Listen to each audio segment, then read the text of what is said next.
اللہ تعالیٰ نے اپنی دنیا میں ہر قسم کی عملی مثالیں قائم کر دی ہیں۔ مثلاً اس نے درختوں میں دو قسم کے درخت بنائے، ایک بیل اور دوسرے بڑے بڑے پھلدار درخت۔ بیل مہینوں میں پھیلتی ہے اور پھر مہینوں میں ہی ختم ہو جاتی ہے۔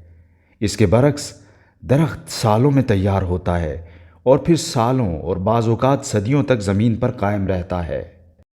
اس طرح دو مختلف قسم کی مثالیں کھڑی کر کے خدا اپنی خاموش زبان میں یہ کہہ رہا ہے کہ ہم کیا طریقہ اختیار کریں اور کون سا طریقہ اختیار نہ کریں، کون سا کامیابی کا راستہ ہے اور کون سا ناکامی کا راستہ۔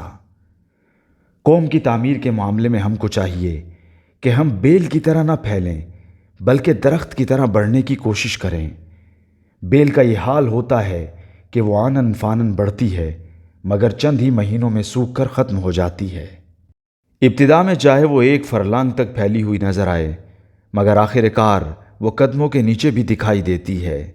اس کے برعکس درخت کا یہ حال ہوتا ہے کہ اگرچہ وہ سال ہر سال انتظار کے بعد تیار ہوتا ہے مگر اس کی جڑیں نہایت مضبوط ہوتی ہیں۔ وہ جتنا اوپر دکھائی دیتا ہے اتنا ہی زمین کے اندر بھی چھپا ہوتا ہے۔ وہ سطح زمین سے گزر کر اس کی گہرائیوں سے اپنے لیے غذا حاصل کرتا ہے۔ کوئی درخت جب ایک بار تیار ہو جاتا ہے تو پھر وہ 100 سال تک لوگوں کو اپنا پھل اور سایہ دیتا رہتا ہے۔ اس سے لوگوں کو صرف فائدہ ملتا ہے، کسی اعتبار سے وہ لوگوں کے لیے نقصان کا سبب نہیں بنتا، وہ لوگوں کے لیے کسی قسم کا مسئلہ کھڑا نہیں کرتا۔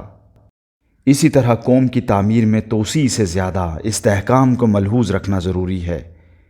استحکام کے بغیر توسیع ایسے ہی ہے جیسے بنیاد کے بغیر مکان کی تعمیر۔ جو معاملہ درخت کا ہے وہی انسانی زندگی کا بھی ہے۔ اگر آپ ٹھوس اور دیرپا تعمیر چاہتے ہیں تو اس کے لیے آپ کو صبر آزما انتظار کے مرحلے سے گزرنا ہوگا اور لمبے عرصہ تک مسلسل محنت کرنا پڑے گی۔ لیکن اگر آپ بچوں کا گھروندہ بنانا چاہتے ہیں تو پھر صبح و شام میں ایسا گھروندہ بن کر تیار ہو سکتا ہے۔